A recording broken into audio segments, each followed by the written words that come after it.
Well, good morning, everyone, and thank you for joining us in our Healthy Aging, Memory Loss versus Dementia.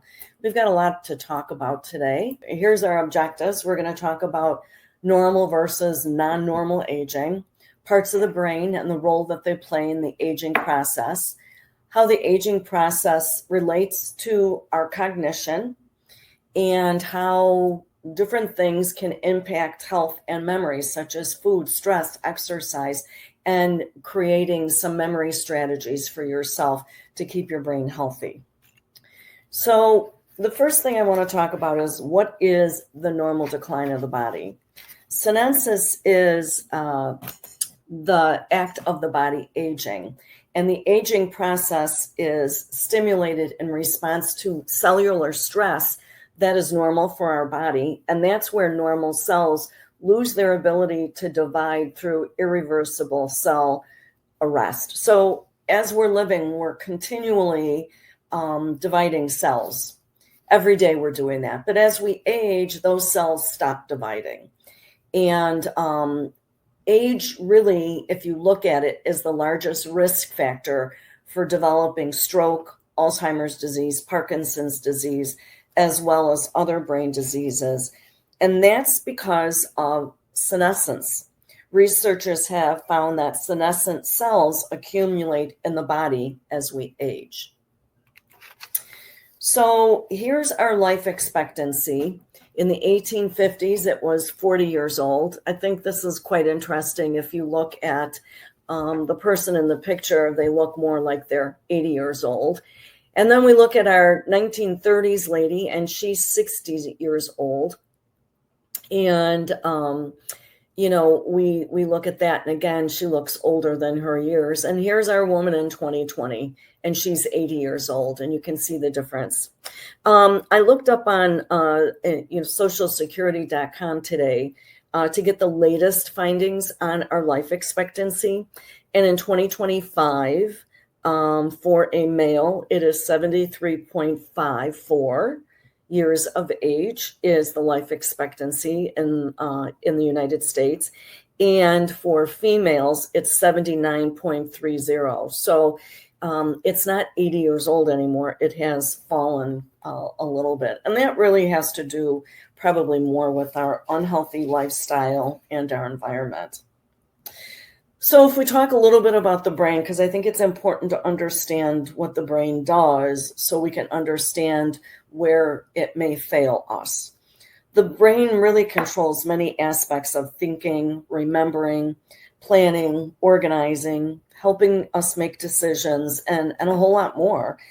These cognitive abilities affect how we do everyday tasks and whether we can live independently. Some changes in thinking are as common as people get older. For example, older adults may have problems with, and like I said, these are common as we get older, increased difficulty finding words and recalling names. Typically, it's going to be proper nouns, such as people's names. They will have more problems with multitasking. I'm an older adult. I was a fabulous multitasker when I was younger. What I find now is I have to focus on one thing at a time and kind of move on, just part of the aging process. Mild decrease in the ability to pay attention. Aging may also bring some cognitive changes that are positive. People often have more knowledge and insight from a lifetime of experiences. Research shows that older adults can still learn new things, create new memories, and improve vocabulary and language skills. Some of you may remember the TV program, I'm Not Smarter Than a Fifth Grader. and most of the time the fifth grader would win. So you say, okay, so how can they have a lifetime of memories? The brain stores things in different areas. And with that particular game, it was stored in an area where you have more of that instant recall. And that's why, the fifth grader would always win. Think of your brain as a big file cabinet. And you have a lot of stuff in your file cabinet. And someone asks you a question, you may have to hypothetically kind of thumb through that file cabinet and look for that information, where that fifth grader has a lot of wiggle room in that brain file cabinet, and they can plunk that out very quickly. So we do have a lot of knowledge and a lot of life experiences that we can depend on. So if we look at the brain is divided into lobes, and each lobe has a particular job to do, and sometimes part or more than one lobe will assist in certain functions. As we can see in the coloring code, the frontal lobe is orange, kind of a pinky orange, and sits at the front of the head. So here's our frontal lobe right here. And the temporal or temporal lobe, it depends on who you're talking to. Some people say temporal, some people say temporal. That's really designated by the color green on both sides of the head. So you have a temporal or a temporal lobe on both sides of your head. Then we have the parietal lobe, and the parietal lobe is up here in green. And green and then we have the occipital lobe, which is actually yellow. So parietal lobe is green, occipital lobe is yellow. And obviously they're not really these colors. We're just showing you those so you can understand that, each part of the brain has a different segment to it. And then we have the cerebellum, which is in purple, and then the spinal cord and brainstem is in gray. And we'll talk about each of these as we move on. So let's talk about the functions of the lobe first. And we're going to talk about the frontal lobe. This is the part of the brain that controls attention, concentration, self-monitoring, organization, speaking, motor planning, and initiation, also aware of abilities and limitations. So that's the part of the brain where we know our limitations, or what we call safety awareness. So, and we'll talk about that in a minute. And then also that's where our personality and our mental flexibility is stored. You've often heard that term, thinking outside the box. That's that mental flexibility that we talk about. So we'll talk about memory, concentration, and attention separate. So let's begin with motor planning initiation. Motor planning and initiation. First, motor planning is defined as the ability of your body to organize their actions and movements. So when to take a step, how to take a step, in what order do we take a step? Even as fine as taking your thumb and your index finger and putting them together, picking up your pen. It's a sequence of these minute neurons that are flashing in your brain that are creating those movements. We use motor planning for all physical activity, including everyday tasks like brushing our teeth and washing our hands. I mentioned mental flexibility, and that's really another term for that is cognitive flexibility, and that's an area of the brain called the anterior cingulate gyrus. And that is, if we go back a slide, it's right up here. So it's still in our frontal lobe. And that tends to be overacted in people who have difficulty with cognitive flexibility. So these are your people that are pretty rigid and straight, can't think outside the box. It's not because they want to, that's just how their brain is. Located in the front of the brain is the ACG, and it's involved with shifting our attention. So again, let's go back to that. And you'll see the ACG is up here. And when the ACG works well, it allows us to focus on something, let go, and then shift to focus on something else. However, when it's overactive, there's a tendency for people to kind of get stuck. Awareness of abilities and limitations. We look at safety awareness as having the ability to identify what you can and you cannot do, what is safe for you to do, and what is not. Often this process is lost, and that is what results in your loss of independence sometimes. Think of like driving a car. When, and oftentimes you'll hear people say, well, I know how to drive a car. And that's because, yes, you know how to drive a car, but that's because you have motor memory. You've driven a car since you've been 16. And so you have this motor memory to be able to turn the ignition on, put it in drive, and move forward. What you're lacking with dementia is your safety awareness. And that is, when do I turn left? Is it safe for me to turn left into traffic? Is that car too close? Or something as simple as not using your walker when you're getting up and moving. So we have to think about that. The next thing that we look at is sequencing and organization.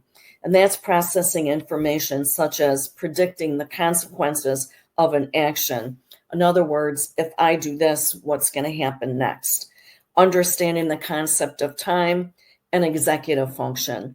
Coping with daily tasks like tidying up or cooking.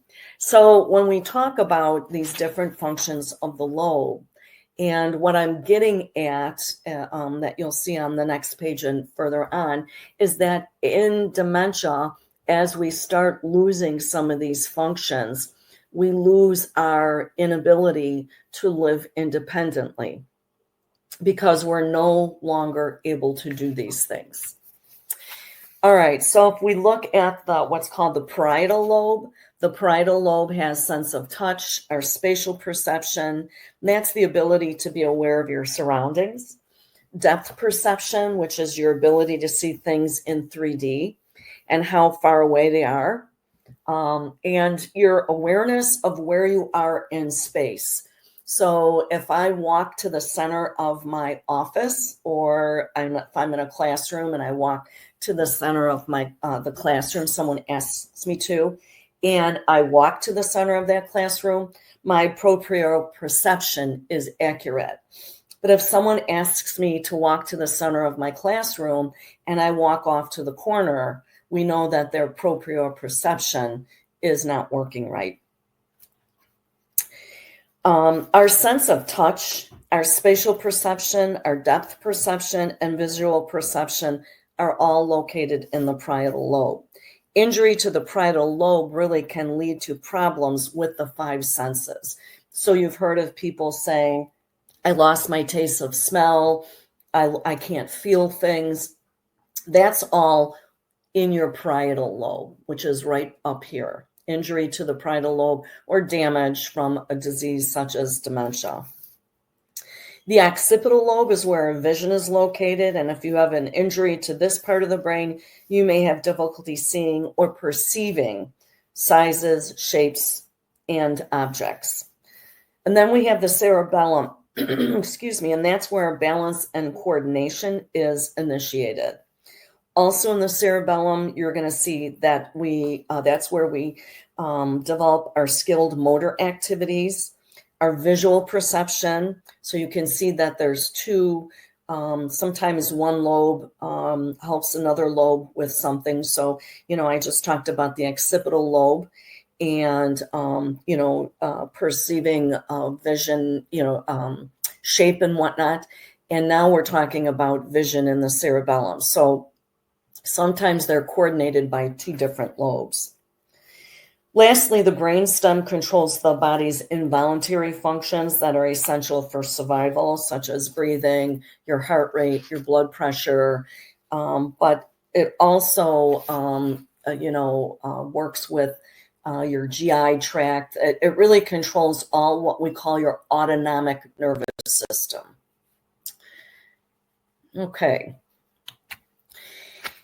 And then we look at what's called the gray and white matter. Gray matter is tissue found on the surface of the brain and also referred to as the cortical layer. It contains the cell bodies. That's where the neurons are clustered, which give the gray matter its color. Gray matter serves to process information in the brain. Structures within the gray matter process signals generated to the sensory organs or other areas of the gray matter. So our gray matter is important also, and you can see that if that gets damaged, those signals are not going to be intact, and we're not going to get those messages that the neurons send us all the time. Again, the main function of the gray and white matter is the brain is to regulate the electrical signals in the axons or the neurons. And these signals are a form of communication and work to pass along information that's translated into chemical signals between neurons. And the neurons, what we're going to talk about today is, and we'll look at it on this slide here, is the important part. Well, all of the brain is important, obviously, but in order for the brain to work appropriately, your neurons have to be healthy. And what we find is when there's damage to the brain from a dementia disease, such as Alzheimer's, we're going to have damage at that cellular level in the neuron. So these are our neurons. They're the building blocks of the nervous system. They receive and transmit signals to different parts of the body. And this is carried out in both physical and electrical forms. And there are several types of neurons that facilitate the transmission of this information. The one is the sensory neuron. They carry information from the sensory receptor cells present throughout the body to the brain. And the motor neurons transmit information from the brain to the muscles.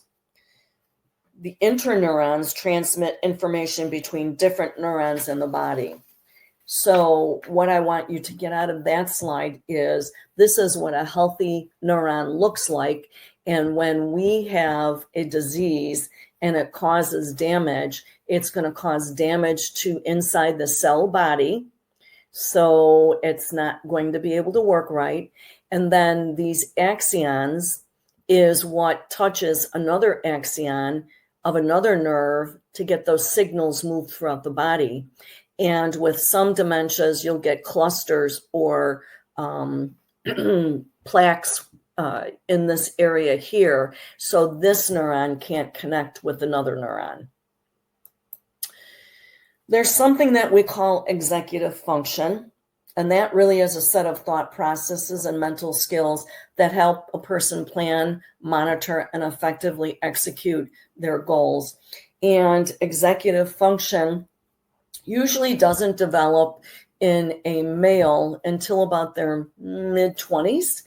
In a female, executive function usually develops anywhere between their mid-teens to their early 20s. So females do develop their executive function. Their brain develops a little differently. And so their executive function develops a little quicker than we see in the male counterpart. And executive function really helps us make good or bad decisions. If we don't have good executive function, or we haven't developed that executive function appropriately, we're not at that age where it really manifests itself as complete, then we might make some bad decisions. That's why people in their early 20s may drive drunk. They're not making a good decision. And I'm not saying that they shouldn't be punished for that. But what I'm saying is for many of those people in that age group, they aren't able to make really good decisions because their brain may not be developed in the executive function. So the next one is concentration. And that's really the brain's ability to focus your mind on a single thought or task. You know what? Before I go on to this, let's go back to the other side about executive function. Because I want to tell you that in normal aging, your executive function typically is intact, although it may be a little bit slower, and you may be able to, you may have to ask for help or suggestions from other people to validate that your executive function is working correctly. So let's say as a healthy older adult, and I don't have any dementia, I might be planning a vacation. But I might sit down and talk to my kids and say, I'd really like to go to Italy next year. And I'd like it to be a 12-day stint in Italy. And we may have a conversation about this. And my kids might say to me, Mom, I'd love you to go to Italy, but, you really can't walk well. And I'm really concerned about the cobblestone streets. So they may help you develop a plan that you're thinking about doing, but you're really making that decision based on that. Now, in executive function, in someone who's not cognitively intact and is having some dementia issues, you're going to see that executive function is failing. How do we know that? Because they're making really poor decisions. They may go out on a day like today because they see the sun shining, and they may wish, and they heard that it's going to be warmer, and they may wear shorts and t-shirts. Okay. Now, if anybody in this program drives anywhere early in the morning, you're going to see high school kids standing at the bus stop in -2 degrees in sweatshirts. They don't wear coats. Now, is that a good executive decision? Probably not. But as I was told by my teenage grandkids, only old people and babies wear coats. So again, when we look at executive function for a person who is young, it's not developed. In a person who is older, we have good executive function. But as we start to age, we may question that and ask for suggestions. But if we have dementia, we are losing our executive function. And really, it all kind of depends on what part of the brain is affected. Because remember, our executive function is the frontal lobe. That's typically one of the first areas of the brain that's affected with dementia, with Alzheimer's disease, I should say. But if you look at other dementias, that might not be, executive function may not be one of the first things to go, because you may not see that frontal lobe maybe as diseased as you would in someone with Alzheimer's disease. All right, so let's talk about concentration. And that is your brain's ability to focus your mind on a single thought or task. The cerebral cortex is part of the brain that is associated with our memory, our thought, our attention, our awareness, and our consciousness. This is also where concentration comes from. With everything we do, there is a certain amount of concentration that takes place. The process of concentration is very important in what we do on a daily basis. And without this ability to concentrate, thoughts could be lost and then memories washed away. If you're eating ice cream, you're most likely thinking or focusing on the taste and texture and possibility that the fact that you may want more ice cream when you're finished. When you're reading the newspaper or your favorite magazine, you're concentrating on the words and details that bring the articles to life and finish up with that nice crossword puzzle. Just as you read the text on here for this class, you're stimulating your brain and putting forth an effort to concentrate.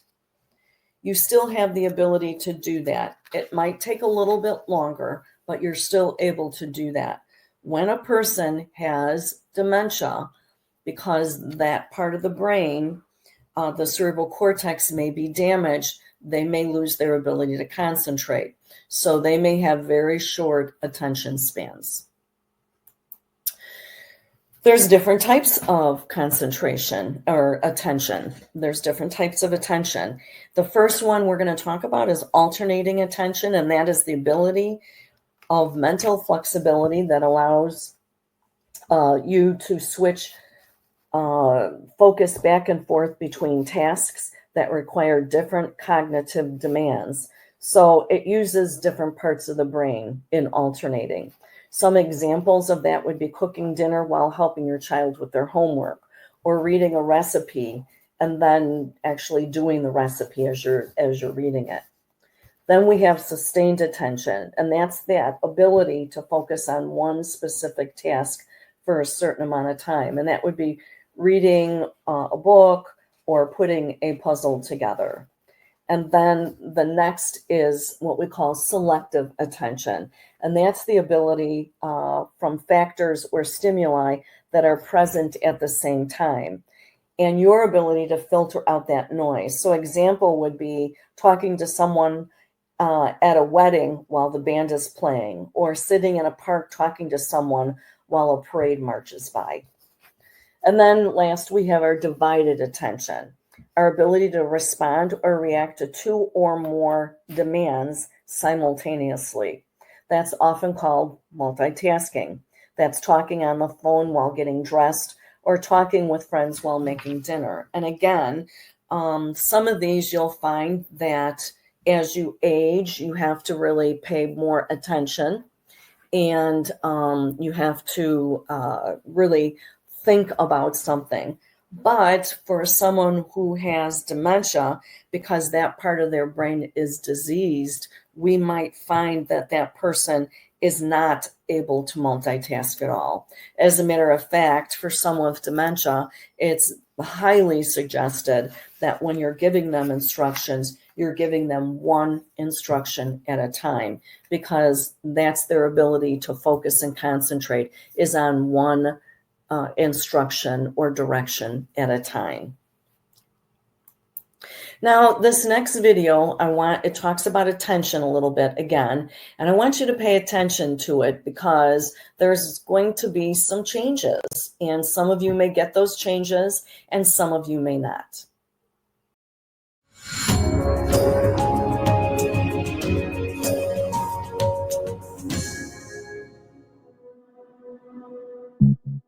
People are constantly bombarded with stimuli, sights, sounds, odors, feelings, and in order to zero in on any of them, we rely on attention, focusing on a specific stimuli in our environment.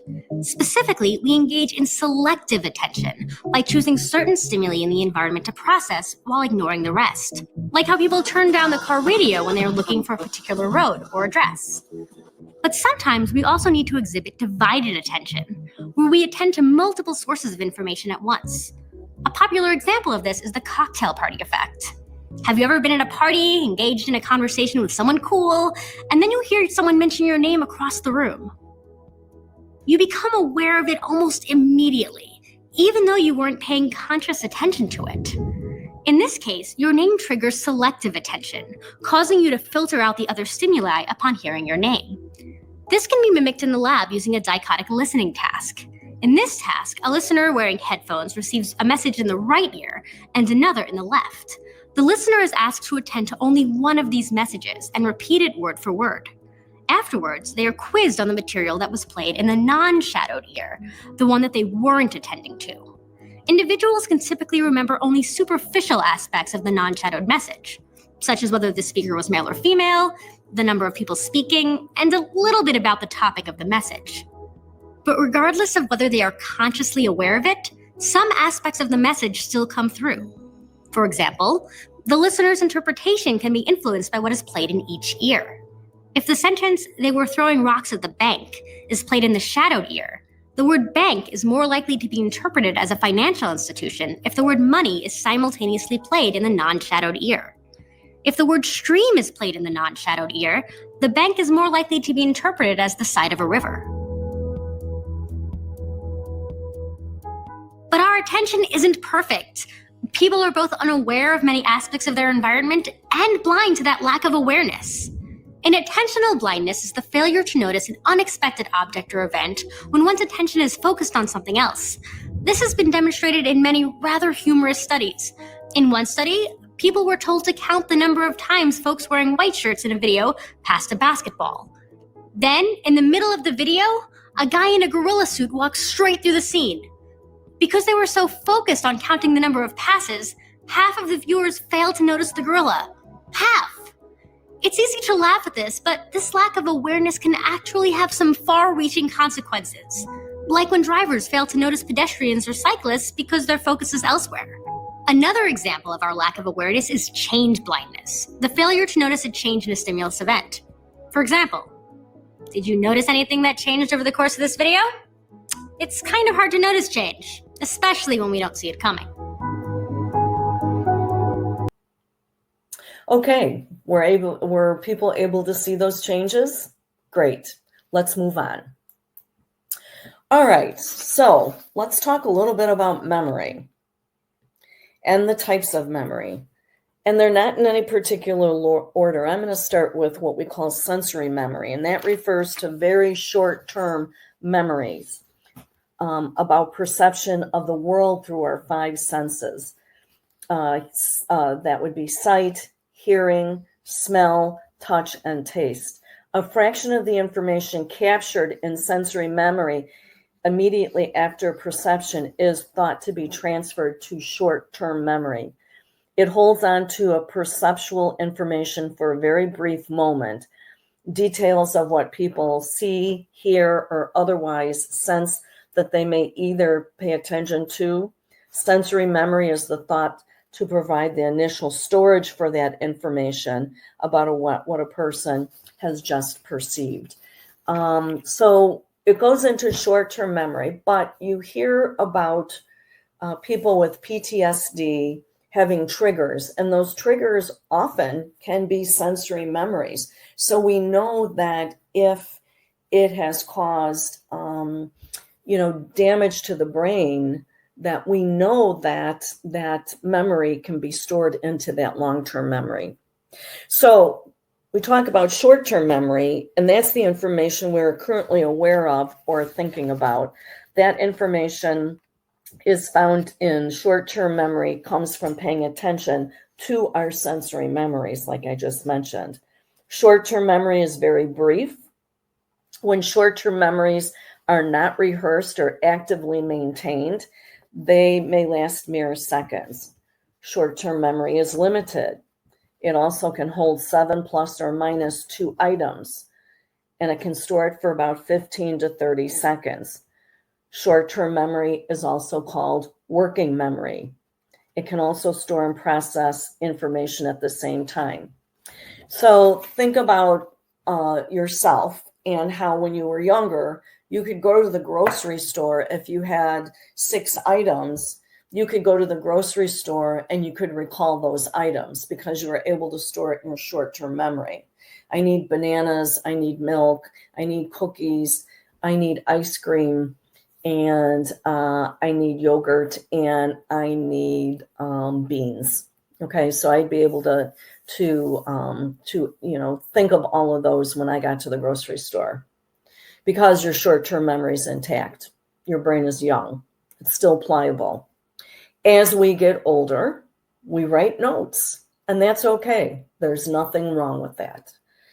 If I don't write or my husband doesn't write a note when we go to the store, whoever's at the store, or whoever's at home, I should say, typically gets a phone call from the person at the store and says, what was that other thing that was on that list? Because our brain has more trouble storing in that short-term memory more than 5 items. So long-term memory is the storage of information for over a long period of time, which is days, weeks, and years. Episodic memory refers to memory gathered from day-to-day experiences. For example, it may involve an accident that happened to you while you were traveling in a car. In other words, it's an episode from a memory in the past, from a specific episode in your life. What you did last night, what you did the 4th of July. Episodic memory is linked to specific times and places and remembered from a first-person perspective. And it can be a long time ago to a few minutes. So when you have dementia, that's where you're pulling those memories from, is your long-term memory.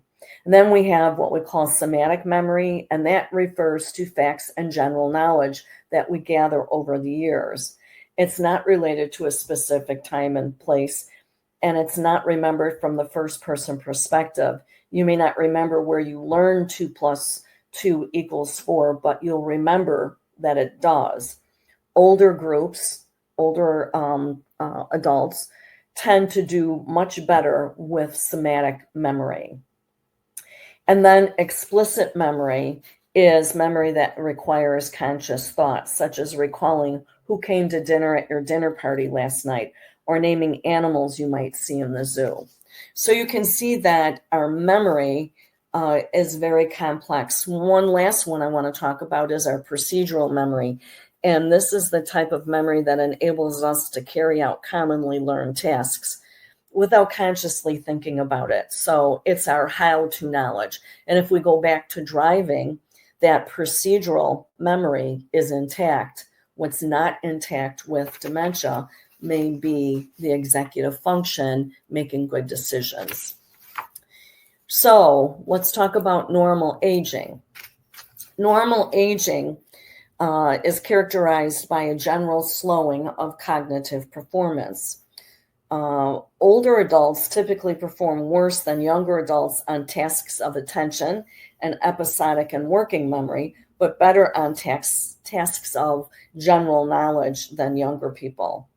There is a decrease in mental flexibility, which is why older adults like to go out to dinner at this or eat dinner at the same time every night.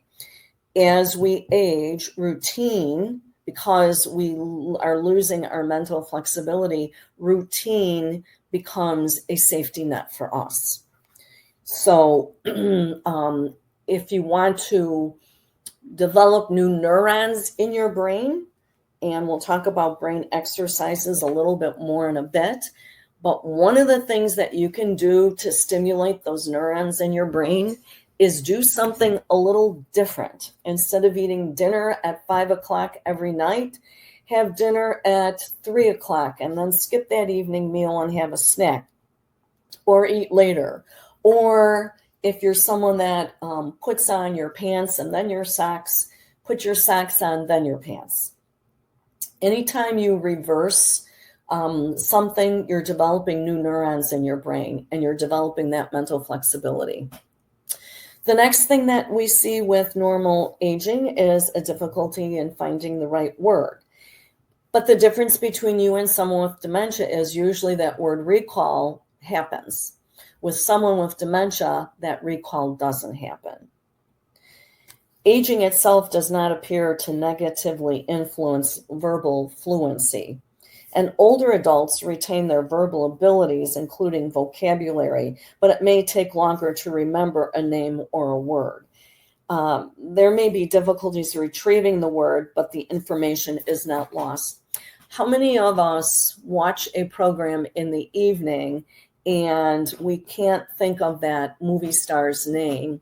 And instead of giving our brain a workout and thinking through it, we go right to Google and we Google that person's name. Or we Google the movie that they're in to look for that person's name. Or what other movie we saw them on.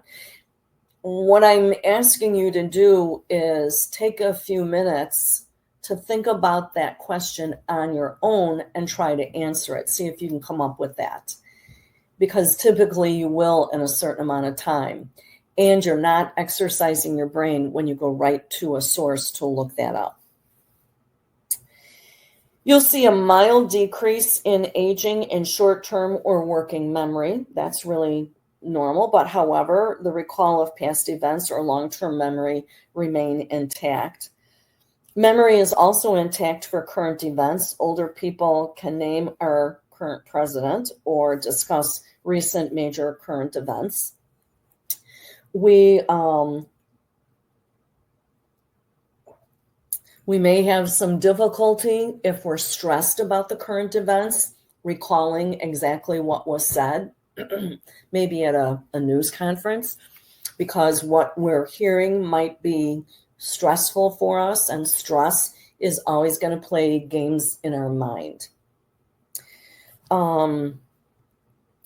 Sometimes an older adult is going to express more concern to their family physician about forgetting names or words of their family and friends. But if they were to undergo formal testing, they would demonstrate performance that is normal within their age. They do not appear to be having any substantial difference in long-term memory between persons with normal aging versus what we call pathological aging or diseased aging, at least during the early stages of something like dementia. So I mentioned neurons before, and with neurons, that's another part of our body that if you don't use it, you're going to lose it. So learning and performing new activities results in increasing connections between neurons. Performing activities repeatedly reinforces those connections, but they have to be healthy neurons. You're not going to develop neurons if all your neurons are unhealthy. We know that age presents a decrease in the amount of white matter and functioning of the mitochondria. And I think that, let's see if, whoops. Nope, it's not on this one. It'll be coming up. I think I have a picture of the brain, and you'll see that in a normal brain, there is some shrinking of the white matter, and you won't see the functioning of the mitochondria because that's at the cellular level. But you'll see that the brain shrinks twice as much in someone who has Alzheimer's disease. We do know that various medical, health, genetic, environmental, and lifestyle factors can influence decline in cellular functioning. So what we eat, what we breathe in, our environment, it'll be interesting to look at the decline of people in California 30, 40 years from now from all the smoke inhalation and the toxins that they have been breathing in. Just like we saw at 9/11, they talked more of the physical decline that they had, but I'm sure there was some cognitive decline along with that. So if we look at as we age, it becomes more difficult to see and hear with the same clarity that we did in our younger years. Impairments in vision and visual perception, speech, and hearing are common in normal aging. Conditions such as cataracts, glaucoma, and hearing are common in normal aging as well. Age-related declines in both our auditory processes and cognitive abilities may influence processing, and abilities to facilitate comprehension and memory for spoken language, we're going to see changes. Impaired speech may result from loss of peripheral hearing as well as central defects of auditory processes. We know now that there's a significant chance that you may develop Alzheimer's disease if you have hearing problems that are uncorrected. And the reason is in the part of the brain that is your auditory part, it's not getting any stimuli, because when you hear, it's really more than just bringing the noise into your ear and hearing that. That has to go to the brain to be decoded. And if you're not hearing it and that brain doesn't get stimulated and decode things, it's going to get stagnant and die. So it's really important for people out there who wear hearing aids to put those hearing aids in and make sure those hearing aids are working. And I know I was just at the audiologist myself. I wear hearing aids, and we were talking about this, and the audiologist said, she had one patient that said, well, I don't wear my hearing aids at home because I don't want to hear my furnace go on. And the audiologist said, do you live by yourself? Yes. And she said, that might be the only thing that you hear during the day. And if that's the only thing you hear during the day is your furnace go on, you're missing it. And that brain's not getting that little bit of stimuli that you gain with that. So it's really important to wear your hearing aids. All right, moving on. As we age, we see that the blood supply in the brain is going to change a little bit too, especially if we have significant or uncontrolled blood pressure problems. Because we know that elevated blood pressure causes a shift in the vascular system, and your brain has a large blood supply. And that's why head traumas bleed so much. And if you see that, you're having some elevated blood pressure, cardiovascular problems, diabetes, that's another robber of good oxygen to the brain and blood flow. Those are things that we can fix and correct and get a normal blood supply, because a decrease in that blood supply will contribute to white matter changes. It'll decrease it. So we know that certain parts of the brain shrink, and we know that that there is decreased communication between the neurons. We also know that in a normal brain, we see a decrease in blood flow. We also will see that there may be inflammation of the brain. Keep in mind that if you have an inflammatory process, an autoimmune disease or cardiovascular disease, whatever it is that causes inflammation in your body, your brain's going to be inflamed too. And when your brain is inflamed, it's not going to get the oxygen and blood supply that it needs. And you're going to have some negative changes in that brain. So you want to keep, as an older adult, you want to keep the brain as healthy as you can. There is growing evidence that the brain remains plastic, which means it's able to adapt to new changes and tasks even as we age. It's not clear why some people think well as they get older while others do not.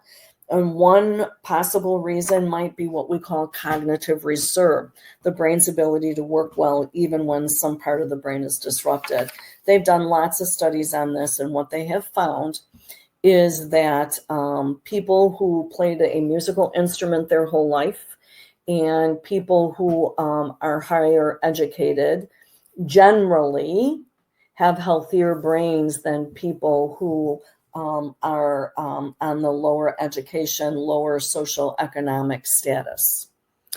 One of the other things that they're finding in the brain is that seclusion, isolation causes changes in the brain. And they just did another study, the CDC just did another study on this, and they found that people who live alone and are not socially active, don't engage outside of their house, whether it's on Zoom or in person, have a different brain. There's negative brain changes versus those that don't. And they're actually seeing a change in the circulatory system as well. So they're just doing research on this now. So here's a normal brain to the left of your screen. You can see that there's a lot of brain tissue. You can see that there's a lot of blood flow. And we look at someone with mild cognitive impairment, and we see that the brain is starting to shrink. Okay. And then we look at someone with Alzheimer's disease, and you can see the significance in the shrinking of the brain. You can also see not only in mild cognitive impairment, but also in Alzheimer's disease, you see that there is less circulation in that brain. So the vascularity from here to here has significantly changed. As you grow older, three things happen. The first is your memory goes, and then I can't remember the other two. So let's talk about changes in memory with dementia. Like I said, mental decline is normal, but mental decline is not normal and could be a result of dementia or Alzheimer's disease. Our cognition, like I said, may shift a little bit, but you're not going to see a decrease in that normal.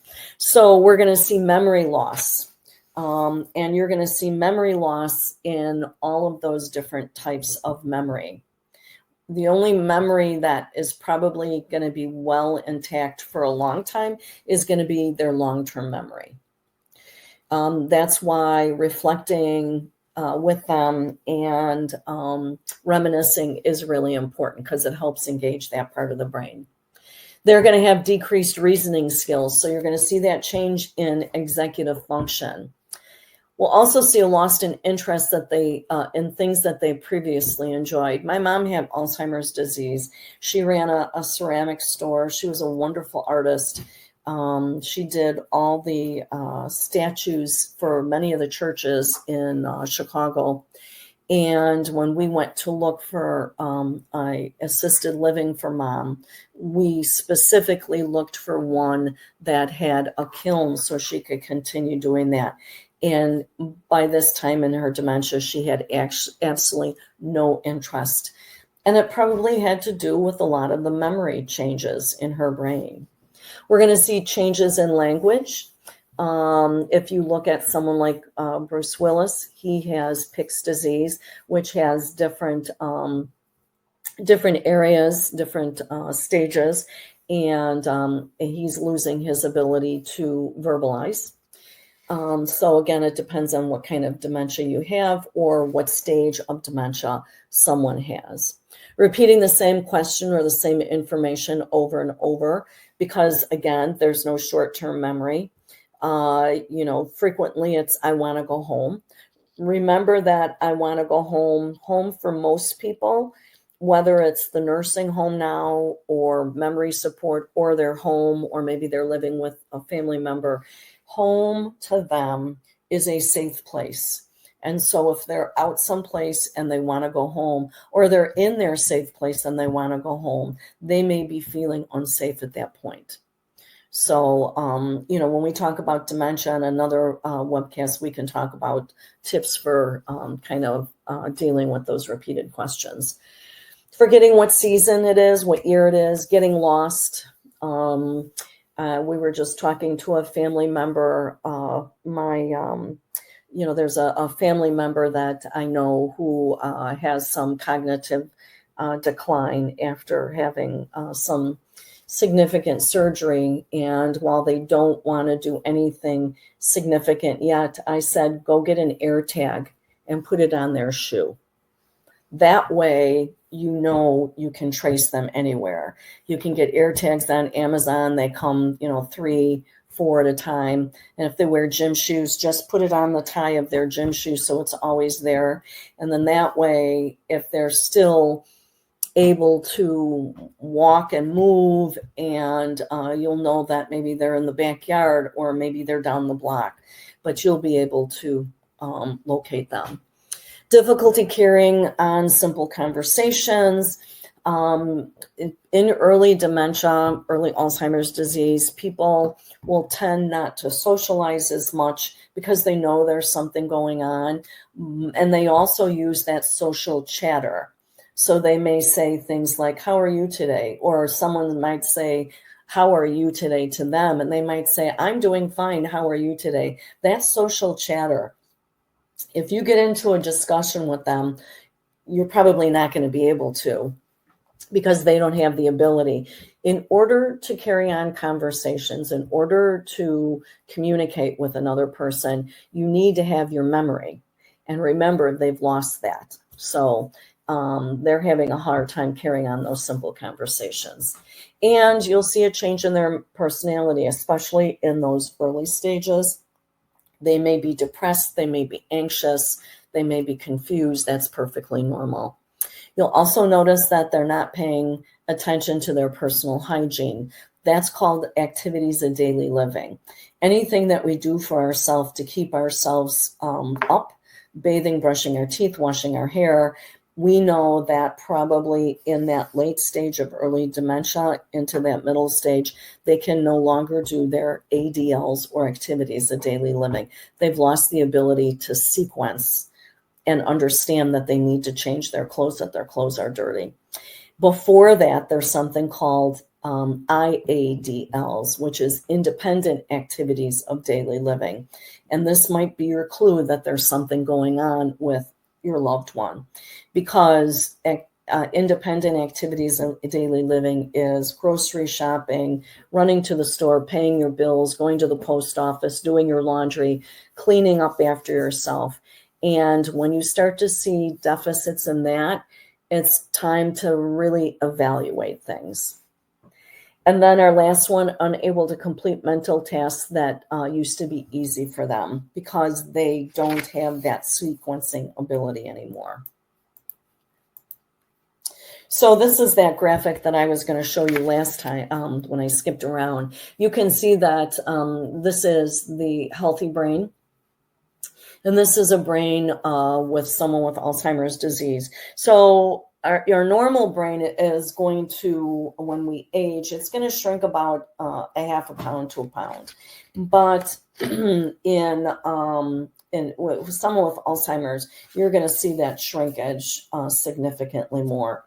The average brain is about 3 pounds, and you might see that brain with someone with Alzheimer's disease is 2 pounds. So you definitely can see the change. All right. Someone can also have symptoms of dementia, changes in their cognition, because some things, it might be depression. It could be anxiety. It could be that they have a vitamin B12 deficiency. Maybe they have Lyme disease. They could have a urinary tract infection, a upper respiratory infection. They could have metabolic deficits. They could have undiagnosed diabetes. So the first thing that people need to think about when they think their loved one has dementia is take them to the doctor and get a good physical exam. Let them draw blood. Let them look at their vitamin D. Vitamin D has a lot to play with cognition too. So look at their vitamins, look at their electrolytes, look at that. Dehydration can cause it. Are they drinking enough fluids? So those are the things that we need to look at. Once we fix these things, they'll go back to their normal cognitive state. If it's not one of these, then we know that there's probably some dementia. All right. So let's talk about, for the next 15 minutes, how we can stay healthy. There's the 6 pillars of brain health. And the 6 pillars of brain health include regular exercise, social engagement, healthy diet, mental stimulation, quality sleep, 7 to 8 hours a night at least, managing your stress.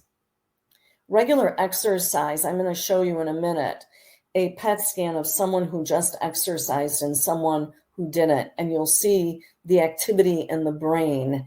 That person's building neurons all the time. So let's talk a little bit about our memory. We remember what we look at. So we know that visual and spatial memory are retained more than verbal information. Spatial location helps cells in the hippocampus fire. We tend to remember information for things we already know, and we remember things we test ourselves on. So doing Wordle every day, doing a crossword puzzle every day, something that you can look at, not TV, but something that will challenge you, is going to help increase your memory skills. So these are called brain exercises. And how do we do these brain exercises? Well, you can learn to play a musical instrument. I don't think you're ever too old. It's just harder. But keep at it. I have a 43-year-old son who is learning to play piano because he's always wanted to do that. So he's building new neurons, and it's never too early to do that. Play Scrabble, do a crossword puzzle or Wordle or words with friends, interacting with others. Like I said, they're looking at social isolation as one of those brain killers. Start a new hobby. Get involved in a class at your park district and start a new hobby. Learn a foreign language. Volunteering stimulates the brain just as much as anything else. Staying informed about world events. I would caution you about that right now if it's bothering you. that I just read an article yesterday that said the anxiety that, what's going on may cause a lot of, difficulty with brain power. So limit the amount of, stay up with current events, but limit the amount of time that you're watching the news. There are some people that watch CNN or Fox all day, and that's totally unhealthy. Taking classes, your park districts and your senior centers always offer classes for that. Healthy diet is the next thing we need to look at. These are just some of the things that are good for brain power. Turmeric is an anti-inflammatory. That's a good supplement to take. CoQ10 is good for the heart, and that's an anti-inflammatory. So, talk to your doctor or talk to a nutritionist about taking, supplements before you do that. But, or read reliable sources. But these are some of the things in your cabinets and your refrigerator that are healthy. Although we have to wait till eggs are a little bit lower, but yes, eggs are very good. All right, the next one is physical exercise. Make sure that you're doing something every day. I just read that, this 10,000 steps started out as a marketing ploy and everybody jumped on the wagon, and now everybody has to do 10,000 steps. For a senior like you or me, 6,000 to 7,000 steps is enough steps for us to get that physical exercise, get our heart rate going, get our joints moving, and get our brain building new neurons. This is a video about exercise, and I believe it is in this that you will see the difference in the brain that exercises and the brain that doesn't. Exercise is good for your body and your brain. Here's what happens to your brain when you exercise. Your heart rate speeds up and your body starts to work hard. Your brain recognizes these responses as stressors and responds by releasing chemicals that protect you from stress. BDNF and endorphins. BDNF repairs and protects your memory neurons and clears your mind so you can make good decisions. Exercise also increases blood flow to the brain, improving brain cell activity and focus. Increased oxygen in the brain as a result of increased blood flow creates new cells in the parts of your brain that control learning and memory.